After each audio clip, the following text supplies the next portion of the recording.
আপোনালোকে যে নাম প্ৰসংগ কৰিলে কি উদ্দেশ্যতা কৰিলে অলপ জনাব নেকি?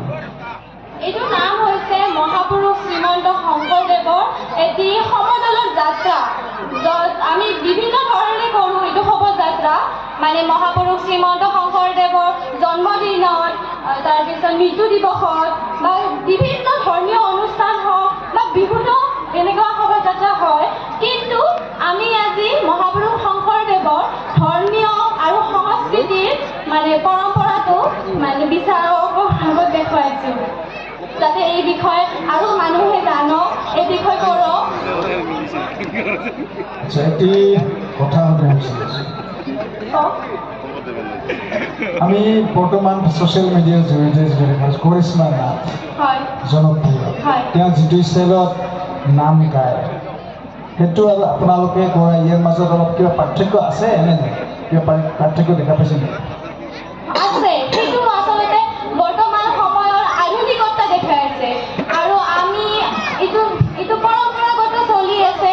চব ঠাইতে এনেকুৱা শোভাযাত্ৰা কৰে, সমদল ওলায় আৰু ৰাইজবাসীৰ আশীৰ্বাদৰ কাৰণে এনেকৈ গামোচা পাৰি পদধূলি লোৱা বুলি কয়, কাৰণ ভকতকে মানে ভগৱান বুলি মানে আৰু সেই ভকতৰ মানে পদধূলি লৈ ৰাইজক আশীৰ্বাদ দিয়া বুলি কয়। তাৰমানে আপুনি ক'ব বিচাৰিছে কিছু হলেও পাৰ্থক্য আছে। আমি কি আমাৰ যি নাম প্ৰসংগ আছে মহাপুৰুষ শ্ৰীমন্ত শংকৰদেৱেই হওক বা মাধৱদেৱেই হওক, তেওঁলোকে যি মহান আদৰ্শ আমাক দেখুৱাই গৈছে তাতে আমি মডিফাই কৰাটো উচিত বুলি ভাবে নেকি? নাই, নহয়। তেওঁলোকৰ আচাৰ আচৰণে আমি চলাই যাব লাগে, যাতে আগৰ পুৰণা সংস্কৃতিখিনি বৰ্তমানৰ নতুন প্ৰজন্মই আৰু মানে লাভ কৰে, কাৰণ আজিকালি বিলুপ্ত হ'ব ধৰিছে। ধন্যবাদ। আৰু আমাৰ বিচাৰক আছে, তেওঁলোকে কিছু কথা পাতিব।